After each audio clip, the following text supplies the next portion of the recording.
Česť práci. Dneska budeme pokračovať v Marxovej trilógii o Francúzsku. Tentokrát ideme na 18. Brumieru Ludovita Bonaparteho. Je to jedno z najväčších Marxových diel, jedno z najdôležitejších. Preto by každý komunista by ju mal poznať, by ju mal mať prečítanú, analyzovanú. A o to sa dneska budeme snažiť uviesť do problematiky a do tejto knihy. Veľa, čo dneska poviem, je aj v jeho predošlej knihe, ktorú sme mali v minulom videu, Triedne boje vo Francúzsku, ale sa veľmi prelínajú tieto dve knihy. Avšak 18. Brumier je v podstate doplnok, ale je to detailnejšia analýza, takže poďme rovno na to. Ak ste si nepozreli predošlé video, tak si určite pozrite, lebo budem veľmi vychádzať z neho, a čo už som tak povedal. Takže po februárovej revolúcii, ktorú Marx toho času opísal ako najväčšia udalosť v histórii európskych občianskych vojen, sa zdalo, že Francúzsko vstupuje do éry demokracie, do éry prosperity a progresu.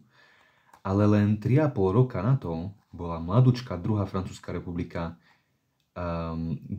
decembra 1851 zvrhnutá Ludovitom Bonapartem, ktorý je vlastne bol synovec Napoleona I. z Veľkej francúzskej revolúcie a korunoval sa za cisára za Napoleona III. A vytvoril druhé francúzske císarstvo. Pre buržoáznu myseľ toto bolo úplne nemysliteľné, nepochopiteľné, veď predsa mali voľby, mali všeobecné volebné právo.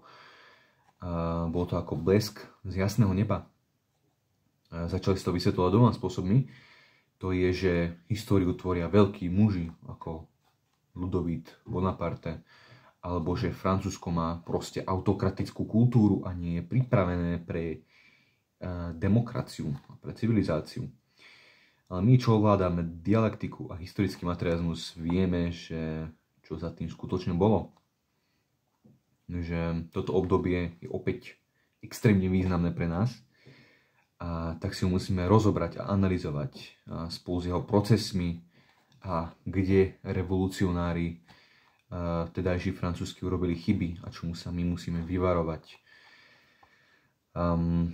Čiže po potlačení proletárskeho povstania v júni bola politická moc výlučne v rukách republikánov, kde aj monarchisti sa museli vyjadrovať veľmi opatrne a museli v podstate hájiť republiku. Samozrejme, tieto dve frakcie buržoázie, rojalisti a republikáni, mali koniec koncov rovnaké záujmy, to jest zachovať súkromný majetok a osobný zisk.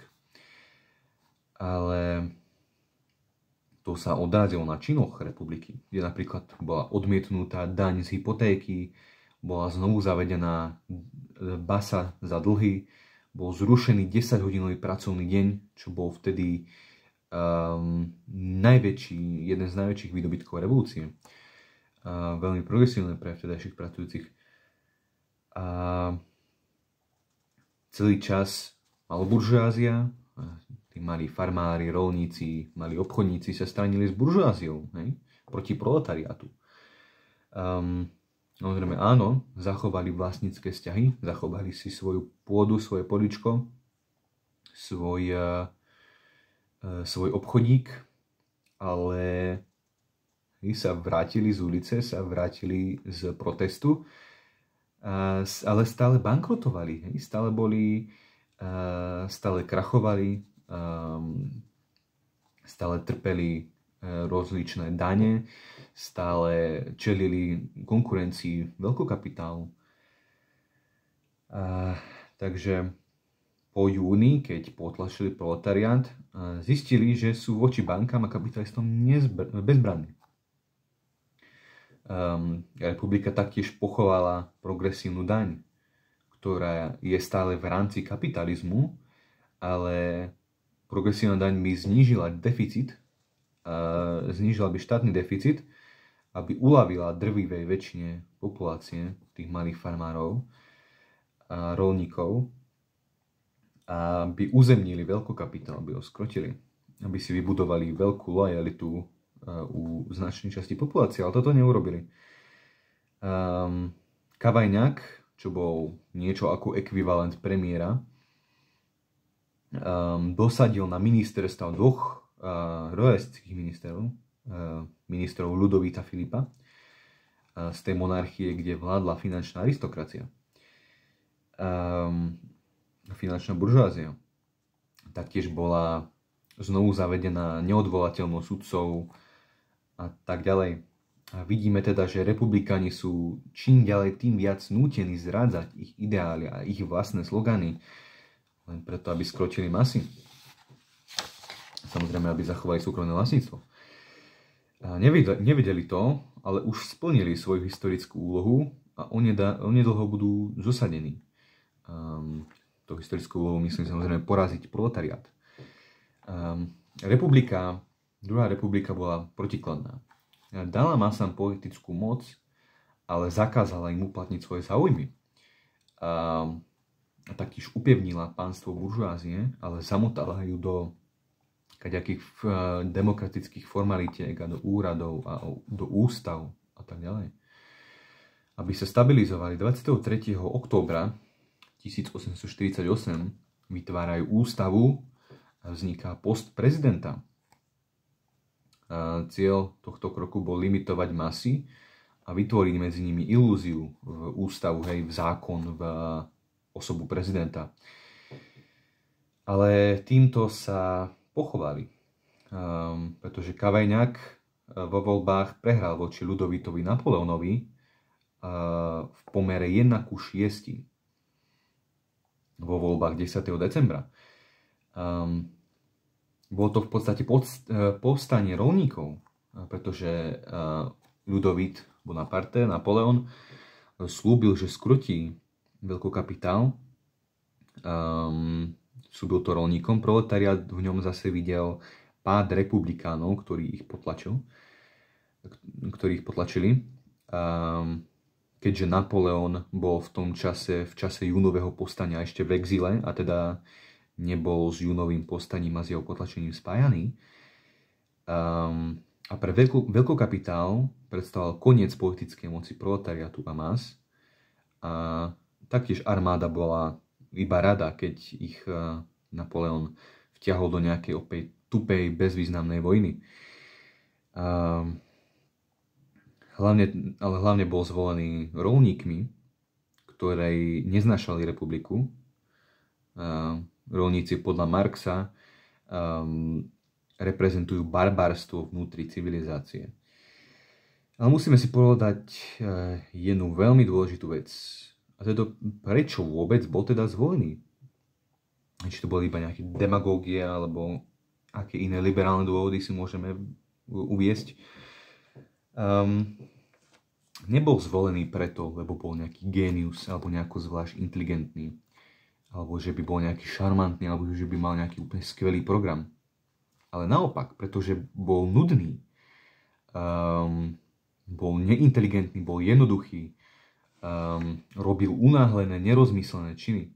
Ale toho robilo perfektný v tej situácii.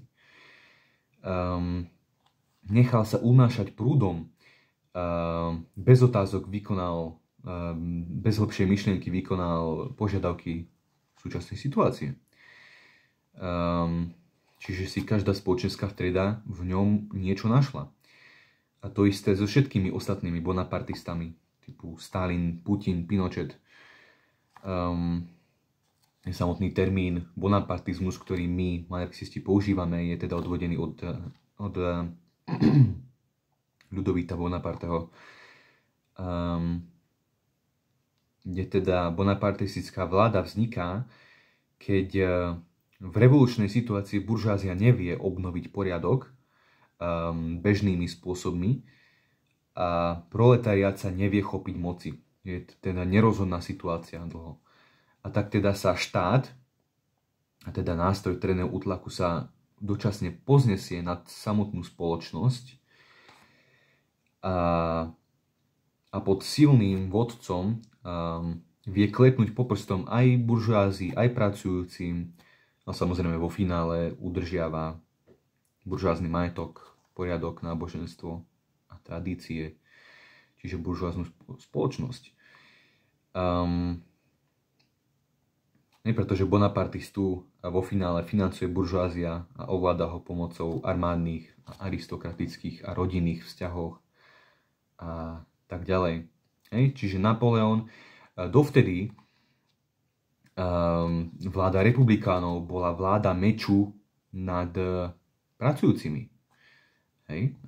Vláda bola jasne buržoázna a jasne išla proti pracujúcim, ale vláda Napoleona, vláda bonapartistu, je to vláda meču nad spoločnosťou ako takou. Pretože Cavaignac a jeho republikáni strieľali do proletariátu, jednoznačne. Ale bonapartista, taký Putin, taký Stalin, Napoleon III, aký iný bonapartista ešte vieme.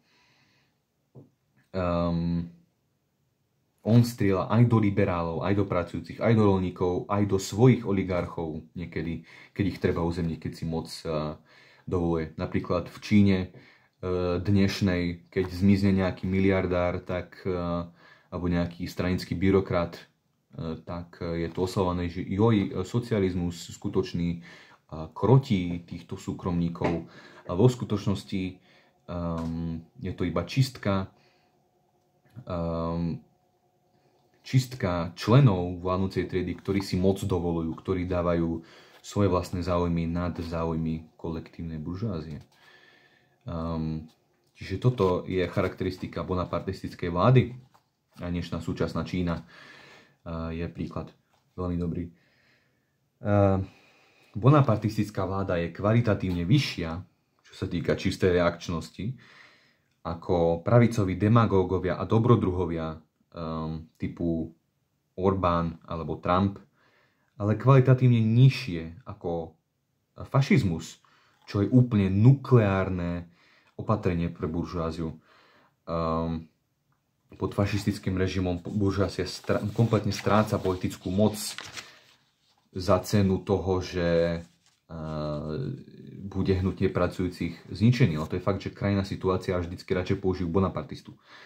Ale späť do Francúzska. Prezident mal právomoc dosadzať ministrov, a teda Napoleon dosadil, ešte nie je Napoleon III, zatiaľ je iba prezident, ale teda dosadil monarchistov na ministerstva. Republikáni v ústavnodárnom zhromaždení boli pohoršení z tohto. Ale tým, že si ľudia zvolili Bonaparteho, vyjadrili republikánom nedôveru. Úloha republikánov bola vytrhnúť násilím republiku z rúk proletariátu. Ale úloha royalistov bolo proletariátu vládnuť. Ústavnodárne zhromaždenie 29. januára 1849 vyvolalo hlas o nedôvere ministrom, ale Barrot, čo bol vlastne predseda tohto ministerstva nového, to otočil na hlasovanie o rozpustení ústavnodárneho zhromaždenia. A budova ústavnodárneho zhromaždenia bola okupovaná jeho armáda a toto hlasovanie o zamietnutí návrhu Barrota o rozpustení ústavnodárneho zhromaždenia bolo pod tlakom zamietnuté. Čiže vlastne ústavnodárne zhromaždenie si odhlasovalo svoje vlastné rozpustenie. V podstate.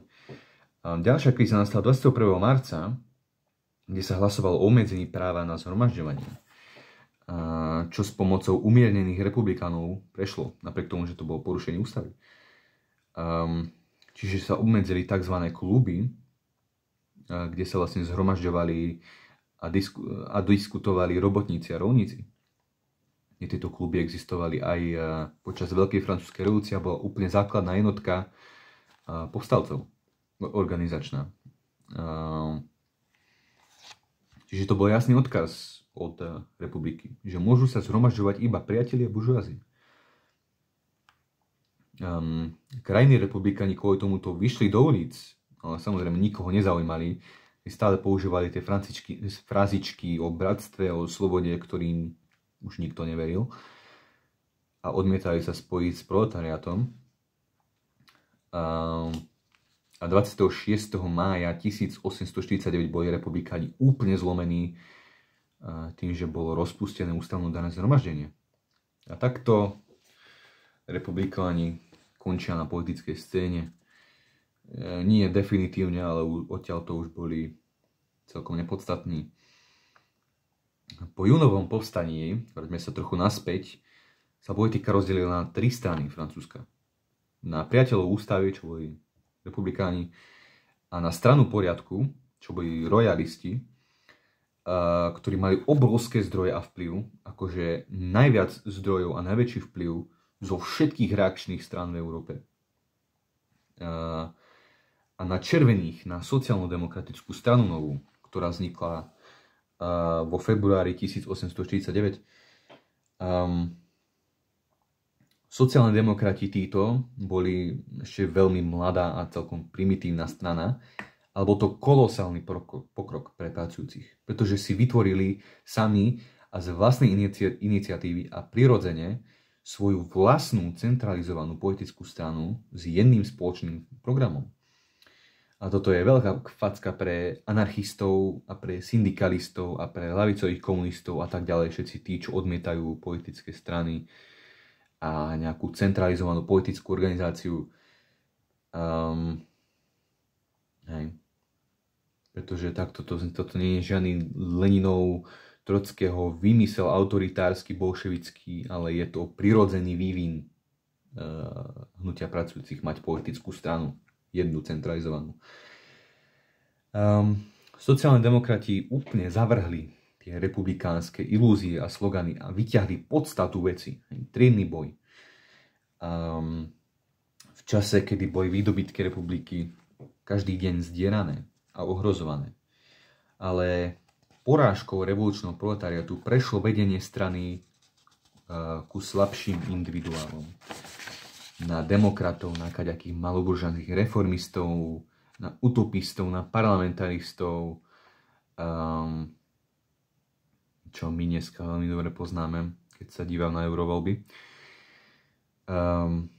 Konkrétne v osobe Ledru Rollina a jeho tzv. Hory, čo je odkaz na vyvýšené sedačky vo francúzskom parlamente, na ktorých počas Veľkej francúzskej revolúcie sídlili lavicoví a tí najradikálnejšie Jakobíni. Vo voľbách do nového národného legislatívneho zhromaždenia, ktoré bolo vytvorené v marci 1849, vyhrala strana poriadku, na základe čoho 11. júna Ledru Rollin vyvolal impeachment Napoleona, chcel ho odvolať. Inak hrozil zburou, ale samozrejme parlamentnou mierovou zburou. Bol odmietnutý.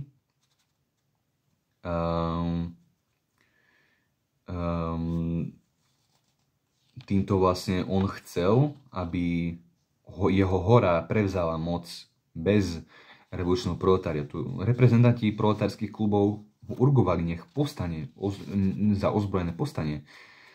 Ale on to vlastne odmietal. Sám seba limitoval na konštitučný boj, kde vyhlásil Napoleona, prezidenta a ministrov, že sú mimo ústavy, a vyšiel do ulic, 30 000 ľudí vyšlo do ulic bez zbraní, bez podpory okolidúcich, bez barikád, bez ničoho. Vyšli do ulic, ale vyšli z budovy parlamentu. V budove parlamentu ešte mali imunitu, ale v uliciach už nie, čo ich zlomilo. Kričali, hej, nech žije ústava, čo vlastne znamenalo dole s revolúciou, a boli potlačení armádou. Takže takto bol zlomený odpor demokratickej maloburžoázie. A takto sa končí ďalšia etapa francúzskej revolúcie. Nastala represia demokratických novín a poslancov a sympatizantov v armáde. Napríklad v novinách sa museli pod články podpisovať ich autori. Dovtedy to bolo také, že republikánske noviny sú hlas ľudu a sú všeobecná vôľa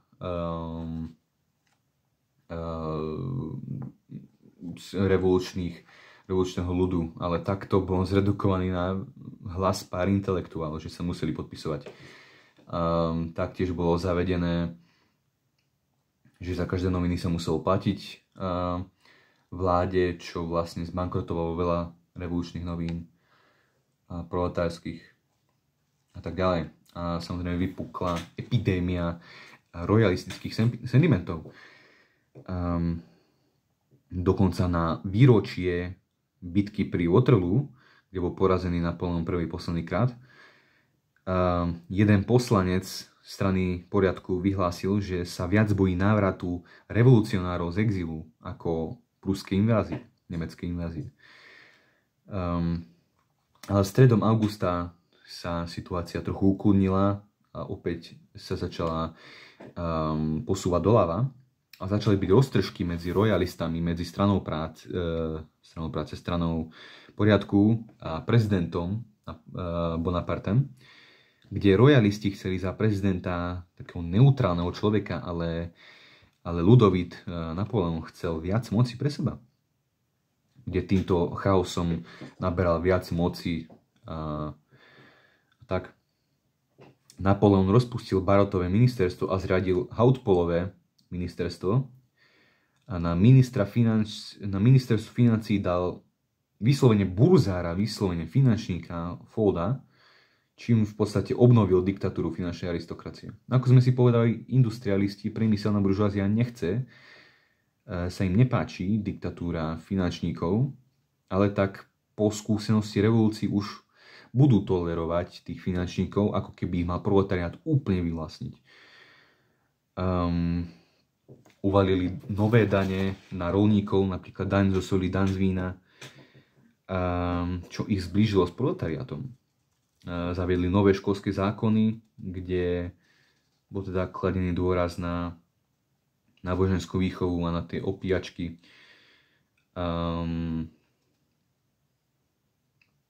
A taktiež aj tá najmenšia reforma, aj úplne liberálna reforma, že slobodný obchod a tak, všetko začalo byť očerňované ako socializmus, ako radikalizmus, ako neviem čo. Čo aj liberálov, aj demokratov zbližovalo s revolučným proletariátom.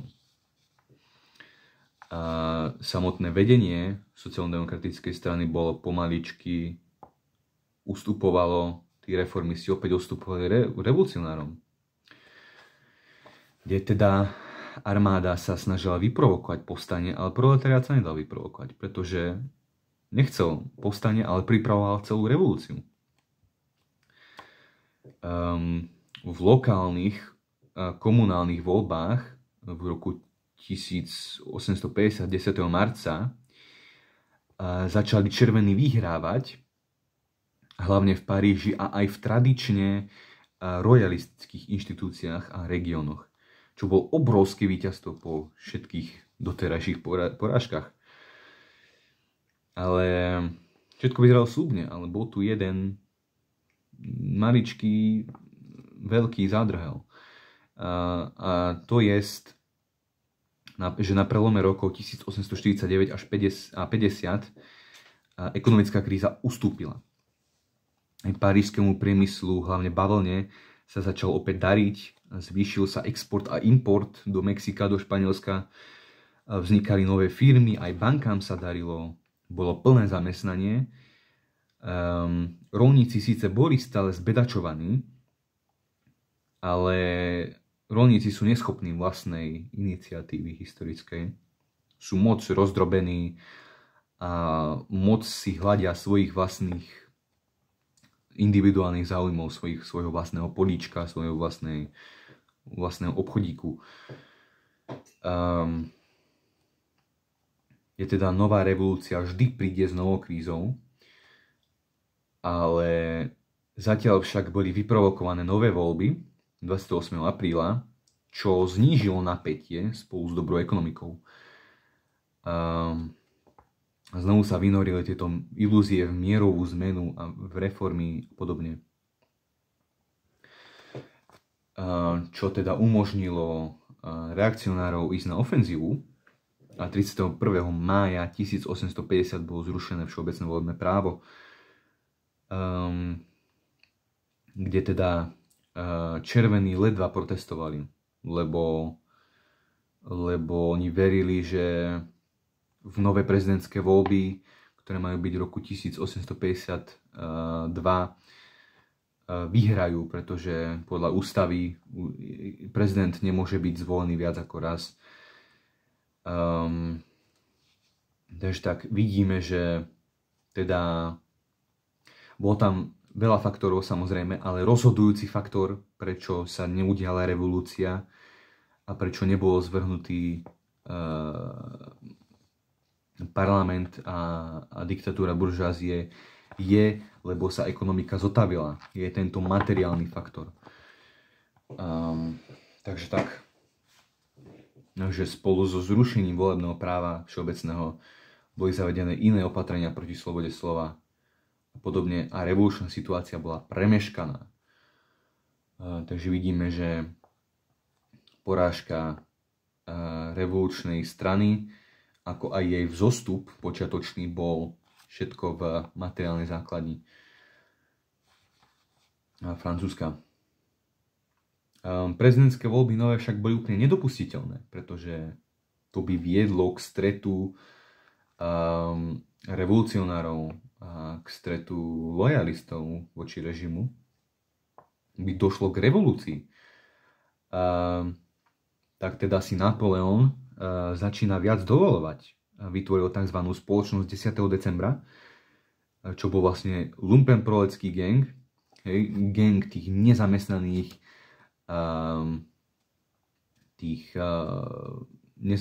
tých najviac zrujnovaných častí spoločnosti, odvrhnutých kapitalizmom na úplnú spodinu, kadejakí krimináli, zlodeji a podobne. Z nich si vytvoril vlastný gang, ktorý mu robil trieskačov, keď cestoval po provinciách, ktorí vykonovali jeho rozkazy. Bolo to jeho vlastne osobná armáda. Vynútil si zvýšenie platu na 3 milióny frankov mesačne, čím si začal podplácať armádu, kupoval šampanské, klobásy, cigáry, budeme kamaráti. Odvolal ministerstvo Hautpola, čo bol minister vojny, a začal kázať, že o miery a o poriadku, čím donútil rojalistické národné zhromaždenie deeskalovať situáciu. Neumožnil rojalistom vykonať zásadný krok proti Napoleonovi. Kde možno sa pýtate, že rojalisti veď asi neznášajú republiku, že áno, to je pravda. Neznášajú demokraciu, chcú monarchiu. Ale iba pod republikou mohli všetky frakcie, všetky dynastie, všetky rodiny rojalistické vládnuť spolu, po boku. A zničiť republiku by znamenalo, že by všetky tie dynastické spory vyplávali na povrch, aby v tejto situácii roztrhali celý systém. Čiže keď svet očakával bitku o Francúzsku, tak sa absolútne nič nestalo. Ale keď čakal mier, tak sa stalo niečo veľké za každým. 10. januára, konkrétne 1851, Ludovít Bonaparte odvolal generála Changaniera, ktorý bol favoritom royalistov a videli ho ako potenciálneho kandidáta proti Ludovítovi Bonaparteho. Napoleon zriadil nové ministerstvo, ale tentokrát to bolo úplne niktoši, na ktorých si môže strana poriadku štekať, koľko chce len. 18. júna to aj urobili. Republikáni spolu s royalistami odhlasovali tomuto ministerstvu nedôveru, čo Napoleon prijal. Ekonomika v tomto čase opäť začína spomalovať, čo pracujúci a buržoázia vtedy pripisovali politickej kríze. Napoleon ďalej sa pohrával s ministerstvami, zriaďoval a rozpúšťal ich, ako sa mu zachcelo, pričom parlament a pričom strana práce boli tí, ktorí vyzerali, že sú zodpovední za tú nestabilitu. Teda ukázali royalisti celému Francúzsku, že sú absolútne neschopní vládnuť. A tak teda v tomto čase Bonaparte začína otvorene konšpirovať proti republike. A aj keď bol jeho prevrat široko známy, široko ďaleko, tak aj tak vyhral, aj tak sa mu to podarilo. A 2. decembra, čiže na 18. Brumieru podľa starého kalendára, kedy prevzal moc aj Napoleon I, lebo Napoleon III sa chcel akože vykresliť, že on je následovník Napoleona I, tak vykonal v noci puč a chvíľu na to sa korunoval za cisára Napoleona III, čím zanikla Francúzska republika. Čiže to bola Marxová analýza tohto obdobia a nástupu Napoleona III. Je to veľmi významný text a obsahuje veľmi veľa kvalitných analýz a veľmi veľa lekcií pre nás. A je dôležité, aby sme vedeli správne analyzovať situáciu a všetky postavy a všetky strany a akú rolu hrajú v spoločnosti a ako ich poraziť a že si musíme zachovať revolučnú perspektívu a musíme sa vzdelávať, aby sme vedeli rozpoznať a správne vytvoriť politiku a postupovať vzhľadom na situáciu. Pretože vo Francúzsku, ako Engels analyzoval, sú vždycky trené boje vyhrotené na maximum a vždy sa dotiahnu do konca. Čiže sú učebnicovým príkladom pre nás, komunistov, ako prekonať útlak a ako prekonať vojny a vykorisťovanie.